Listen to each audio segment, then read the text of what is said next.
Sebenarnya kalau udah lah, ini sekarang tunjuk aja aslinya, udah selesai persoalannya. Hasil lab dari Barreskrim ini asli. Loh, lab mana? Begini kan berarti kalau itu ijazah palsu, di semua yang dikeluarkannya, yang dipintakannya itu nggak sah gitu. Si polisi ini juga kan yang pro Jokowi kan. Mulai Kapolri, mulai Tito, Mendagri itu kan. Nggak ada mata kembar itu di mana kan. Prabowo nggak tegas saja kan. Apa daerah Banten itu PIK 2 itu kan itu dirampas kan, dirampok gitu. Dengan alien nafiah itu tangan kanan Aguan tuh kan. Nah, ada lagi kata-kata yang bilang analisa, oh ini Matahari Kembar, oh ini Kapolrinya, oh ini Jaksa Agungnya. Ya mana yang perlu diganti copot aja. Pak Prabowo sudah mempelajari kan. Ini Jokowi ini ada apa ilmunya sih? Tapi kita ada dukunnya dari Tibet itu. Oleh saya makanya hati-hati sama Pak Prabowo. Nah, perkuat iman dan takwanya supaya jangan terpengaruh dengan itu hal demikian itu.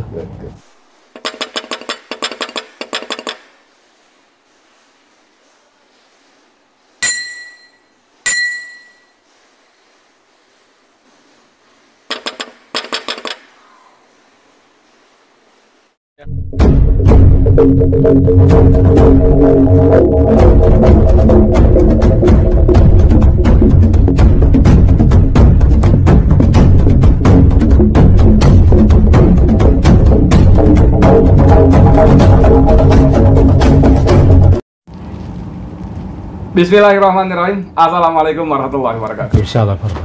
Teman-teman, saya Di Mulyadi sekarang sedang di tempat Mayor Jenderal Purnawirawan Samsu Jalal. Masih muda sekali, umurnya baru 28. 28 Pak Samsu ya? Ya. Dibalik. Dibalik 82. Sehat ya Pak Samsu ya? Alhamdulillah. Pak Samsu ini walaupun sudah tidak muda lagi, tapi kalau soal berjuang amar ma'ruf nahi munkar, kita muda-muda harus ngaku kalah.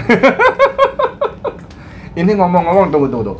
Beliau ini pernah menjadi kepala dan Puspom, ya? Abri. Waktu itu TNI Polri belum dipisah. Jadi polisinya polisi dan polisinya militer waktu itu ya. Semua di bawah beliau. Terakhir jadi apa Pak Samsu? Jamintel. Oh ya, Jamintel, Jaksa Agung Muda Bidang Intelijen. Oke. Pak Samsu, kemarin obrolan kita antara lain waktu di rumah Charlie Chandra, yang Pak Samsu ngomong kencang betul. Kamu polisinya Aguan ya? Gitu kan, dipotong-potong orang. Ayo, mangga gimana ceritanya? Oke. Assalamualaikum warahmatullahi wabarakatuh. Waalaikumsalam warahmatullahi wabarakatuh. Itu apa yang dikatakan oleh Pak Edi mulai tadi, bahwa kita itu apa? Amal ma'ruf nahi munkar. Gak ada, kita hanya berbuat baik dan mencegah yang jahat. Dan siapa itu Jokowi? Saya juga banyak saksi-saksi hidup juga yang tahu siapa Jokowi. Dia lahir itu bukan di Solo, tapi di Boyolali. Desa Giriroto. Itu semuanya itu PKI dari kepala desanya sampai yang. Pak Samsu, sebagai orang Intel, ya kan pernah Jamintel kan? Itu mohon maaf kalau saya sebagai wartawan nanya, ini data akurat nggak, valid nggak? Oh akurat enggak? Ini masih hidup orangnya kok bagaimana? Dari mana dapat foto begini kalau nggak akurat? Dari ini itu juga ijazah Jokowi bilang asli kan? Itu kan kopi kan? Ini juga kopi juga. Jadi kopi asli nih kalau menurut Barreskrim kan? Dia nggak bisa dipungkiri juga. Gitu ya. Tapi sebetulnya kenapa sih kita sampai orang bilang, alah Edi lo soal ijazah aja dipersoalkan terus, kenapa? Kan juga iya, yang mempersoalkan itu bukan ini ya, bukan kita yang bilang itu ijazah palsu, enggak, tapi orang-orang yang pro kontra. Ini kan pro kontra. Ini PKI gaya baru ini itulah itu. Bagaimana menghidupkan masalah ini jadi perbincangan gitu. Sebenarnya kalau udah lah, ini sekarang tunjuk aja aslinya, udah selesai persoalannya. Rosario kan bilang gitu juga kan. Tapi nggak ada, wah ini hasil lab dari Barreskrim ini asli. Loh, lab mana kan? Jadi kalau gitu bawa aja duit kopi duit gitu. Fotokopi duit. Ini duit asli, belanja. Mau nggak terima nggak? Kayaknya Pak Samsu baca artikel saya. Saya kemarin nulis artikel soal duit fotokopi yang buat belanja. Pak Samsu, kembali soal pertanyaan jasa tadi. Ini kan ya emang kenapa gitu? Kok ijazah aja kita sampai ribut-ribut. Lalu tapi ada teman-teman yang bilang, ini kalau ijazahnya Jokowi cuma sebagai tukang mebel, kita nggak persoalkan. Ini kan Jokowi sebagai presiden. Dengan ijazah itu dia menjabat, dia berkuasa, dia bikin peraturan, undang-undang, tanda tangan, segala macam. Gimana menurut Pak Samsu? Pikiran-pikiran seperti itu? Ya kalau begini kan berarti kalau itu ijazah palsu, di semua yang dikeluarkannya, yang dipintakannya itu nggak sah gitu. Aduh. Nah, Itu jadi, barangkali kenapa orang-orang pada belain ya, termasuk polisi, supaya kalau ini terbukti bilang palsu gitu kan, dia ngangkat menteri jadi ini jadi itu kan nggak sah semua, jadi kacau semua. ya itu ya polisi kita kan tahu kan, makanya ke polisi ini juga kan yang pro Jokowi kan, mulai Kapolri, mulai Tito Mendagri itu kan. Ya Pak Tito itu juga gitu kan, dia lah sebenarnya yang menjadi mengatur semua gitu kan. Nah kita nggak walau-walau lah ini kalau kita menganalisanya kan gitu, Mendagri kan, nah, desa-desa diatur beliau kan. Nah, jadi apalagi polisi juga dalam kabinet masih duduk juga Kapolri kan. Iya. Nah itu. Pak Samsul, ini dengan setelah 6 bulan lebih lengser, ternyata Jokowi masih seperti berkuasa. Ya, kita ingat waktu saya ke Solo itu penjagaan luar biasa. Waktu sama Roy Suryo dan kawan-kawan ke Jogja ke Solo. Kemudian yang lebih seru lagi ada anak-anak Sespim, sekolah pimpinan polisi, itu datang sowan ke Solo ke rumahnya. Ini gimana nih? Kan presidennya Prabowo kok datangnya ke sini? Minta petunjuk sama Jokowi. Iya. Apa petunjuk dia berikan nggak tahu kita walau alam. Seharusnya Prabowo, saya sebagai presiden tersinggung. Loh ada apa dengan Jokowi? Kalian tuh harus minta menghadap ke saya, minta petunjuk pengarahan. Oke, ini saya harapkan. Kamu kerja Kamtibmas untuk kebaikan masyarakat, bukan untuk kepentingan segolongan orang, bukan jadi ini membantu aguan untuk pik 1 pik 2-nya itu kan gitu. Bahaya nih kalau orang tua ngomong nggak pakai rem. Kamu plus aguan kan? Enggak, kita kan terus terang aja, bukan itu maksud kita. Ada apa sih? Polisi mau bela yang benar lah, jangan kau usah lah. Ya sekarang bela yang benar bilang salah, nanti bertanggung jawab bukan sekarang aja, tapi nanti di akhirat. Kita sebagai orang yang beragama, kita tahu mana yang amal ma'ruf nahi munkar. Kita akan dihisab nanti di pada masa itu kan. Nah sana yang bahaya itu yang keputusan yang mutlak nanti kan.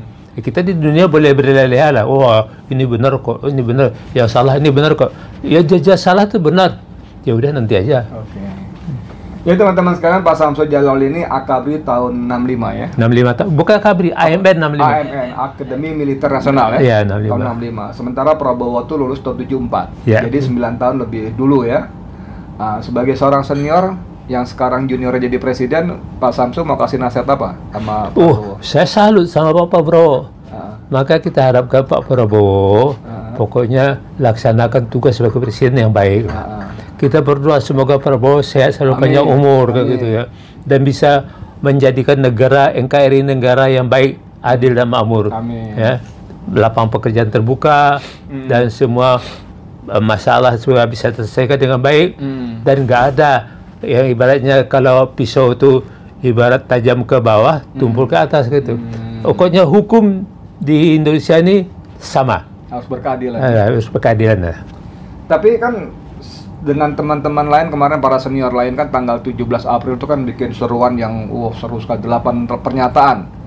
Itu termasuk poin ke-8 itu kan minta segera makzulkan Gibran. Ini kan kita tahu bahwa Prabowo sendiri mengaku kepada publik depan kita bahwa dia sengaja berteman, berkawan dengan Jokowi supaya bisa menang Pilpres kan, dikasih Gibran. Kira-kira gimana seruan para purnawirawan ini, sudah dapat respon belum dari Prabowo? Enggak. Para purnawirawan itu kan sebagai seorang mantan prajurit ya, bukan mantan prajurit, karena the old senior never die. Gitu. Jadi beliau ini adalah masih Sabta Marga, sumpah prajurit masih terpatri terhadap beliau. Beliau memberikan saran itu, jawab Pak Wiranto bagus tuh, akan dipelajari. Itu ya. Nah, itu kemarin Pak Halabihala kami bilang di gedung Balai Kartini itu kan. Nah, maksudnya Patri hadir, bawa Gibran duduk sampai Patri. Itu kami juga tapi kan nggak dibawa. Ini ngapain nggak dibawa? Ada harapan nggak kira-kira pernyataan-pernyataan Purnawiranto itu akan dipenuhi oleh Prabowo setelah sekian lama? Kan Prabowo Wiranto kan bilang akan dipelajari, kan udah sekian lama nih, udah 1 bulan lebih. Kita walau alam lah. Jadi makanya itu Pak Wiranto juga memberikan saran yang terbaik kemana. Kecuali dia pro Jokowi juga ya. Kita walau alam lah. Kalau bilang saya itu banyak penjilat gitu kan. Nah, saya nggak tahu lah mana yang penjilat mana yang enggak. Yang saya tahu Pak Wiranto sebagai jenderal juga, mantan Panglima ABRI juga kan. Nah, sekarang duduk dalam kepresidenan, ya udahlah beri saran yang terbaik kemana. Bagaimana yang terbaik itu sehingga Pak Prabowo sebagai presiden bisa mengambil langkah yang baik gitu. Kalau mengenai yang lain-lainnya itu Gibran apa itu terserah bagaimana, kan ada prosedurnya, mekanismenya gitu kan. Kalau orang mengatakan ini matahari kembar betul-betul ada dan Jokowi masih menguasai, Pak Samsu pendapatnya apa? Kalau kita lihat nggak ada matahari kembar itu di mana kan. Ini penafsirnya bagaimana? Karena Prabowo nggak tegas saja kan. Coba Prabowo itu ambil langkahnya bagaimana sehingga nggak ada gambar matahari kembar. Nggak ada, presiden satu yaitu Jenderal Prabowo. Iya, tapi kan faktanya orang mengatakan begitu karena seperti Pak Samsu bilang, Prabowo dinilai sampai sekarang belum tegas juga, belum menjadi presiden yang sebenarnya. Walaupun sudah dilantik tanggal 20 Oktober gitu loh. Walau saya bilang, nggak tahu saya ilmu Jokowi apa gitu. Misalnya begini Pak Samsu, ketika Jenderal Kunto dicopot, ya kan, sebagai Pangkogap Wilhan ya, dicopot, hanya dalam hitungan jam, belum sampai 1 hari dikembalikan lagi kepada posisi semula. Dan itu kan kemudian banyak spekulasi bahwa pencopotan Kunto ini atas perintah dari Solo kepada Panglima TNI. Nah ini gimana kok bisa sampai terjadi seperti ini? Ya, saya nggak ada. Kejadian Panglima TNI kan pernah jadi komandan juga di Solo waktu. Oh gitu. Nah dia juga bukan, kalau memang itu perintah berarti kan bukan perintah Jokowi, tapi dia lapor sama Prabowo, Pak Prabowo kan. Pak Prabowo sesuai perintah Pak Jokowi supaya ini dicopot, diturunkan, diganti dengan ini itu. Itu walau-walau apakah ini Pak Prabowo ditikung ya. Iya, karena malam itu Jumat malam saya masih ingat, saya ditelepon Jenderal Bintang 4 ya. Ini gini itu perintah dari Solo tuh. Terus saya bilang, loh, Bowo marah banget dong, saya bilang gitu. Iya, marah banget, makanya Kunto buru-buru kembalikan. Nah, jadi ada ini, kalau saya bilang nama pasti teman-teman kenal semua nama orang ini. Tapi dia sampai jam 8:30 malam sampai perlu telepon saya agak panjang gitu. Jarang-jarang orang yang telepon saya hanya untuk ngomong seperti itu. Artinya kan confirm bagaimana ternyata seorang Panglima TNI yang jelas-jelas menjadi anak buahnya presiden seharusnya, Prabowo malah masih mematuhi perintah Solo. Ini kan artinya bahwa Jokowi masih tetap berkuasa, Pak Samsu. Iya, kalau saya melihat begini, kan dia berarti Pak Prabowo nggak tahu. Saya nggak tahu. Kalau tahu dia lapor dulu kan. Kita kan dan ada sidang itu kan, Wanjati itu. Kan? Ada Wanjati. Iya. Saya dulu jadi Brigjen itu bukan sembarangan kan. Kita bangga dulu, nggak main tunjuk-tunjuk aja. Oh kamu jenderal, kamu ini enggak. Ada proses ya. Ada prosesnya. Jadi itu ya, saya udah nggak tahu juga bagaimana sebenarnya karena saya lihat ini situasinya ada apa kayak gitu. Kita berdoa aja. Pak Bowo yang tegas bilangnya ada Pak Broni lagi ngatur strategi juga. Yang mudah-mudahan strateginya bagus itu aja. Sebagai seorang militer kan ada punya taktik dan strategi. Nah, apa strategi menjalankan? Jelas itu laksanakan. Ya. Itu untuk kebaikan negara dan bangsa kita. Iya, misalnya mantan Panglima TNI Jenderal Gatot Nurmantio dalam beberapa kesempatan secara terbuka juga Jenderal Gatot mengatakan ini Prabowo sedang melaksanakan operasi Sandi Yuda. Apa itu sebetulnya? Ya kita harap itu. Banyak itu tahu-tahu itu Kopassus itu. Itu operasi Sandi, itu operasi intelnya gitu. Oh, gitu. Nah, kita lebih tahu tanya sama Danjen Kopassus seperti itu. Pak Narko gitu. Pak Samsu, saya sebetulnya ingin mengulik lagi bagaimana kita bisa meminimalisir lah, walaupun sebagian orang para kalangan di sana akan menolak ada matahari kembar. Tapi mau tidak mau saya tetap merasakan bagaimana Jokowi ini masih terus cawe-cawe ya. Kayak teman-teman yang sekarang berjuang di Pantai Indah Kapuk 2 misalnya. Ya kan itu kan orang mengatakan bahwa itu hadiah Jokowi kepada Aguan, PIK 2 itu ya. Dan karenanya polisi-polisi pun ikut perintah Aguan dan sebagainya. Ini gimana kita bisa, kalaupun nggak bisa menghentikan, bagaimana meminimalisir daya rusak Jokowi yang terus berlangsung ini, Pak? Makanya itulah terlacak, termasuk Mas Edi juga. Ini kita berjuang juga kan, berjuang bagaimana jangan sampai terjadi hal-hal yang tidak baik yang merugikan masyarakat. Itu kan daerah itu seperti itu, daerah Banten itu PIK 2 itu kan itu dirampas kan, dirampok gitu. Dengan alienafiah itu tangan kanan Aguan itu kan. Saya tahu alienafiah, tahu saya pernah ketemu saya kok. Di Teluk Naga itu kan juga ada kawan saya Yanto dengan Pak Doyo itu. Tanahnya juga mau dirampok juga tuh. Nah, kita perjuangkan dulu, tapi nggak tahu bagaimana kelanjutannya. Karena ditanjapkan pelan nama saya kan, saya pengacara juga. Nah, gitu ya. Nah, ini mungkin pertanyaan-pertanyaan akhir nih ya. Jadi kita kan tidak bisa diam seperti Pak Samsu ulang-ulang, kita tetap harus amar ma'ruf nahi mungkar. Melihat kemungkaran luar biasa di PIK 2 ini, kita kan harus bergerak. Bahkan Pak Samsu malam itu di rumah Charlie pun mengatakan, kamu polisinya Aguan kan gitu ya. Di rumah Charlie. Di rumah Charlie? Saya ngomong Mas, rumah Aguan ya? di rumah Charlie ya, saya ada di situ. Nah, inilah maksud saya, bagaimana supaya polisi itu kembali pada fungsinya. Dia kan gajinya, fasilitasnya, senjatanya, semuanya kan dari uang rakyat. Harusnya kan dia bekerja untuk rakyat, bukan untuk Aguan, bukan untuk oligarki. Gimana caranya? Ada cara nggak? Apa mungkin misalnya ini karena Kapolrinya udah kelamaan, kepala ikan udah busuk begini, harus diganti ya? Bagaimana nih? Ceritanya gimana nih? Iya, kalau saya menyarankan seharusnya diganti aja. Ya udah lama sekali itu gitu. Iya betul. Kan masih banyak yang masih ada hati nuraninya untuk berbakti pada negara dan bangsa ini. Berbuat yang terbaik lah.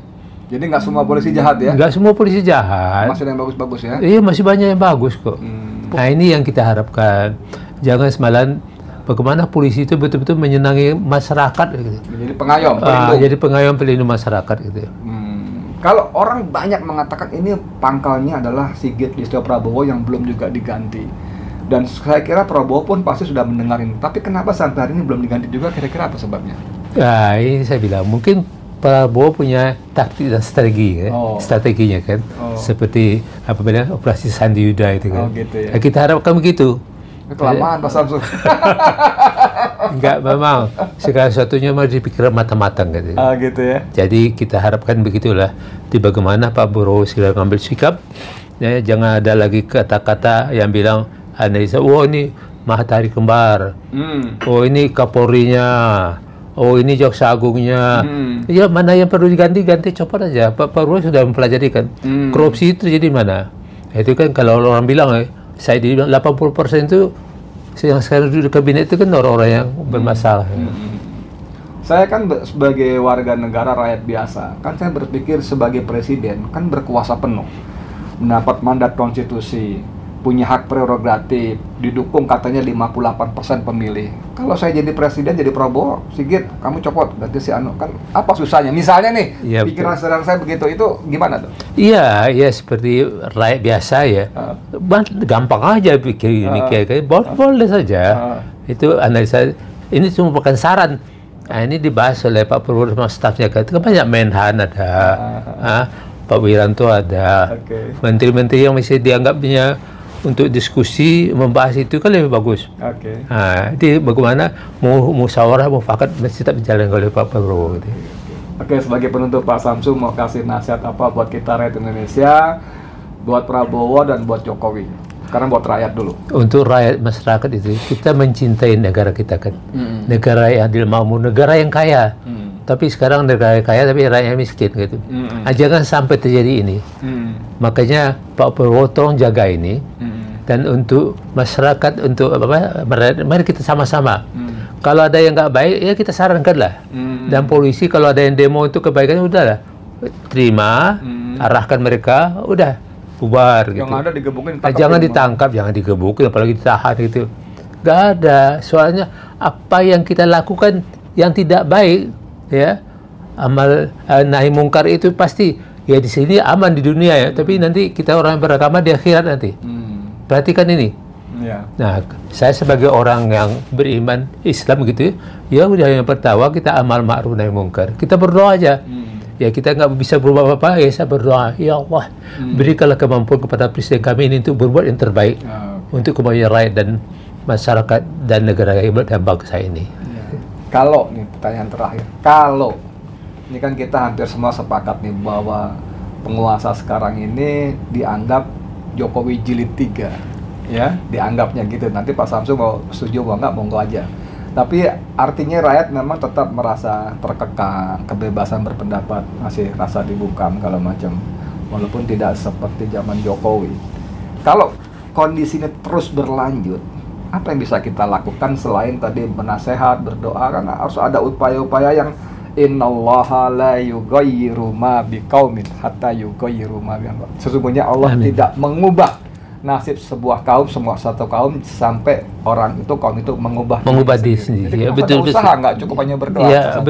betul ya. Makanya kita mengharapkan ya berdoa supaya jangan terjadi hal demikian itu. Dan ya saya nggak tahu juga kalau bila orang atau bila ini Jokowi ini ada apa ilmunya sih? Ya. Apa dia pakai ini mau kita sih sebagai orang yang beragama ya, orang nggak percaya sama dukun-dukun tuh. Tapi kita ada dukunnya dari Tibet itu. Oleh saya nggak percaya kalau saya sebagai orang iman. Saya makanya hati-hati sama Pak Prabowo. Nah, perkuat iman dan takwanya supaya jangan terpengaruh dengan itu hal demikian itu. Itu. Oke.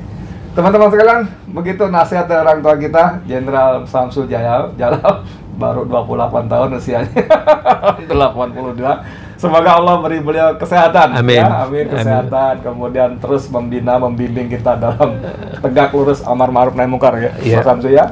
Mudah-mudahan bermanfaat. Saya Adi Mulyadi. Assalamualaikum warahmatullahi Waalaikumsalam warahmatullahi wabarakatuh.